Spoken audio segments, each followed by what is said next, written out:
right, well, this will be a quick one. I'm going to just introduce Jim and Steve. They founded Dorsiflex, and I don't want to take away their thunder. They've been working on this for almost 30 years now, right? Is that in one way or another? In one way or another. So they have patented, trademark technology that they're working on. I'll let them tell you about it, though. So we have a patented and trademark stretching device to address primarily foot, ankle, and calf inflexibility. Jim and I have known each other for almost 30 years. We both were competitive runners back in the day. He ran professionally, was close to making the Olympic team in his day, and got bilateral plantar fasciitis. And is an engineer by trade and figured out some stretching. I'm going to let him tell his history a little bit on that in a bit. He's going to do a demo with the device while we're explaining how it works. So our product is called the Dorsiflex, and we just die. That was not me. And we are, Phoenix Foot Health is the name of our little company. We've been working on this product for about 6 years.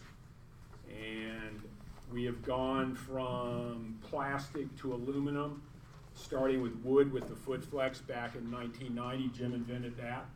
Patented, I bought one of them in 1992 and took care of my plantar fasciitis issues, and we decided to make the next gen of that, and that's how the Dorsiflex came about. Looks like we've lost our PowerPoint though, so I may just have to wing it. We'll get you back up. You may want to just pause for a minute if we're streaming as well. If we're streaming, then it's the router's down. Yeah, so it doesn't matter. Yeah.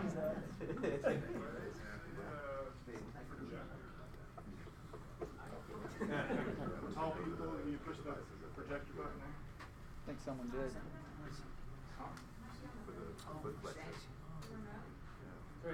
Turn the volume manually. Yeah, that's going to take a second to come up.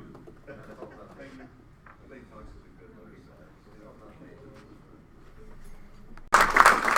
Round two.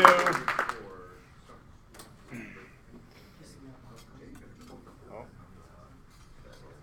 Maybe the Looks like the remote died, bro. power outage. It actually points at the computer. No, we don't have to actually point it. Internet's back up now, too. Does it have Wi-Fi? Yeah, it's not the clicker.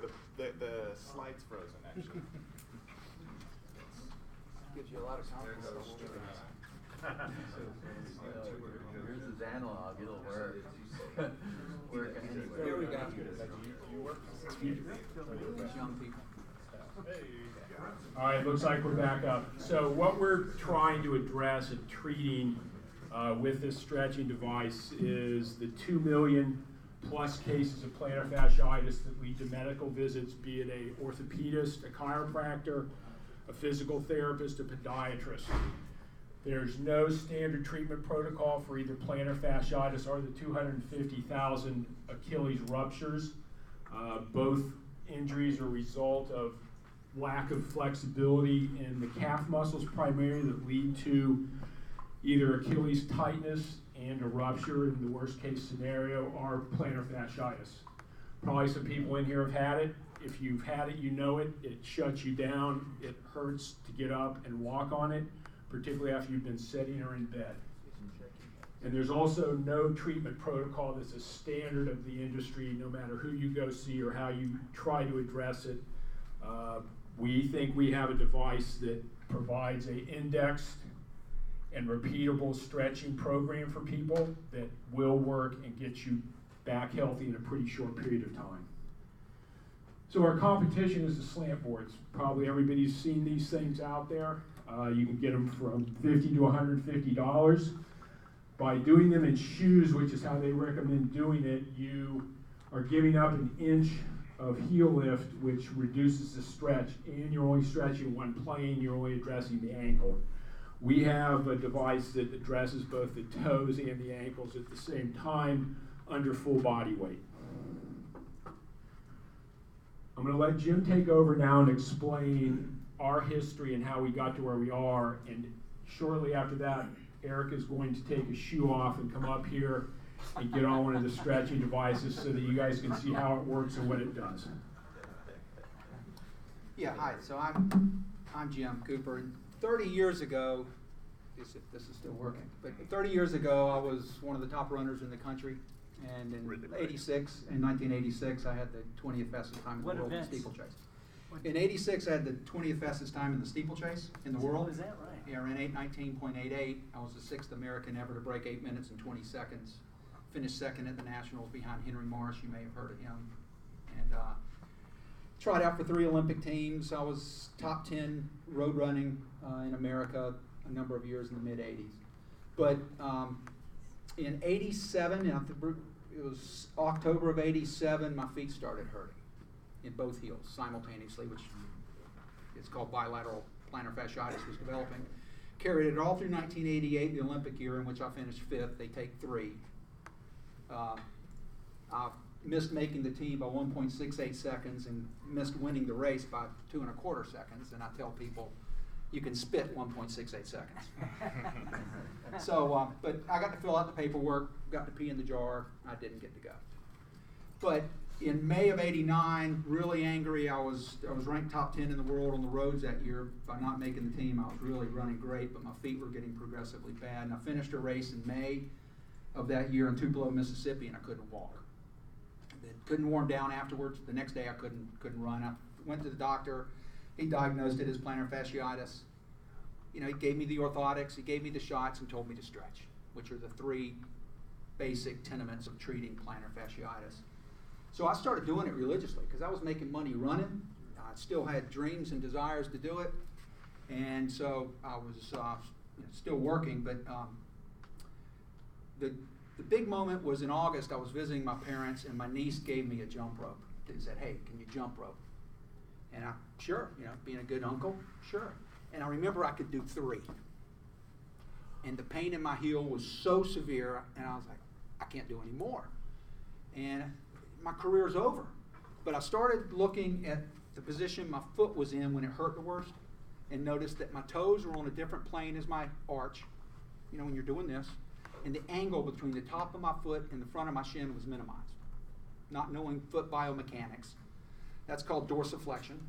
It's a medical term. You type it into Google, you'll find out. That's where we got our trademark name. But it's dorsiflex my toes, dorsiflex my ankle, and I put my foot in a biomechanical position called the windlass mechanism, which I didn't know existed at the time. But that says by inclining your toes upwards, you wrap the arch of the foot around the metatarsal heads, puts that in tension. It leads to more tension in your Achilles and your calf. I started stretching like that. Right, I got some weights, leaned them up at an inclined my toes upwards, started stretching like that, and my feet started improving almost immediately. It didn't exist. I knew I couldn't carry around plates everywhere, so I came up with this, Barbie's Chaise Lounge. That's what my niece called it. But this was the original foot flex, my original patent. It's a block of wood with a hinge to put your toes at different degrees of incline so that you can stretch. And it worked like a dream. And it didn't exist. My grandfather and I made about 10 of them. I gave them out to people. They helped everybody that did it. So I decided to pursue a patent and a trademark. Sold 2,000 of them over the course of an underfunded, underskilled, under everything startup. And then I sold it to some guys who proceeded to do nothing with it. While I had this product, a physical therapist, a couple medical people that got it told me it was a good product, but it wasn't a great product. It didn't do everything the foot did, but they said if you could get this product to work at all the angles in which the foot operates, every physical therapist in the country would want this and use this. In 2012, Steve had been a purchaser of the original one. It fixed him up. We became friends as a result. He called me up in 2012 and said, "You remember that idea about doing the foot flex, but that works in all positions? Let's see what we can come up with." And so in August of 2012, we met and with some ideas, and that's where we are now. So this picture is really showing, this is where we started, block of wood with a hinge, Barbie Chaise Lounge. These are some of the prototypes we did along the way. The original one had 7 fingers. It was uncomfortable. We did put more fingers in the middle, and that's where we are now. And that's where this product is now. Where's the There you go. Yeah, we're good. Okay. So that's the solution. The Dorsiflex, it's patented, it's trademarked. Our patent is that we can adjust the fingers vertically and laterally at varying degrees and varying angles, such as this, so that you can now position your foot in every position in which the foot functions to affect every muscle, major and minor, and muscle groups in the lower leg and foot to stretch. And as a result, we can isolate portions of the foot that no one can reach, the inside longitudinal portion of the arch leading to the big toe. We can isolate that. And big toe rigidity is common among many, many people, pro basketball players, runners, bunion people. We can isolate that portion of the arch. No one else in the world can do it. It's the money stretch. Yeah. Is it time for the money stretch? So at this point, Eric's going to come up and do a quick demo of how this thing works. I met him and his partner through NC Idea Labs, as a matter of fact, that I did last month. But go ahead. So Eric's going to get on this and do the big toe stretches, which is what leads to plantar fasciitis. For most people, as Jim said, big toe rigidity. We know we have a stretch that nobody else does. There's a million gimmicks out there to deal with plantar fasciitis and Achilles tendonitis because of how common of an injury it is. Looks like we're getting it on the internet at least. So those of you that are here that are more interested in this, after we finish the presentation, happy to answer questions, have you use it if you like. We recommend doing it barefoot because of the amount of torque you're putting your foot under. It has a tendency to slip. And as I said before, with the slant boards, you're giving up a lot of lift by having that shoe underneath your heel. The point is to keep your heel flat on the ground so that the stretch goes all the way up the back of the leg. So we have 2 markets that we've pretty much addressed the last 18 months that we've had product to sell. We're selling a clinical version. That's what the aluminum one is. About 1/3 of our sales have been to medical professionals. You can see PTs, podiatrists, orthopedists, or chiropractors. The other 2/3 have been to consumers that were in a situation, they've gone through the medical model and had no luck with orthotics, cortisone injections, the stretching that they were given. As I said early on, there's no treatment protocol that you're going to get. You could go to 5 different PTs and get 5 different ways to stretch and things to do. Beyond just the competitive athletes that we've dealt with, there's been a lot of people that just stand on their feet and are in pain. And plantar fasciitis strikes everyone. It isn't just tennis players or basketball players or runners or anybody else. You're going to have it at some point. 10% of the population approximately develops it at some point in their life. So we've gone 2 ways on this. We've stayed with the aluminum model. It's expensive, it's heavy, it's not super portable. We will go forward this next year into plastic, either 3D print it or do injection molding. It'll take the price in half approximately, and we'll also cut the weight in half. So that's our next step, and one of the reasons we're here to see you guys and explain this. So there's our current sales. We've been selling 4 to 10 a month. We sold a bunch internationally this spring to Europe, Australia, New Zealand. People were willing to pay over $200 to get this that were in the hurt shop or else couldn't get it fixed with what they had through the medical model, and we've gotten exactly 1 back in the 150 we've sold with a 90-day guarantee. It works. People use it, it works, and if you're hurting bad enough, you will do whatever it takes. And we have proof that it works, and our next step is to try to get a NIH study. We know we have something unique, and we would like to get the medical community involved and do a clinical trial, a double-blind study of us versus a slant board. And we know it works.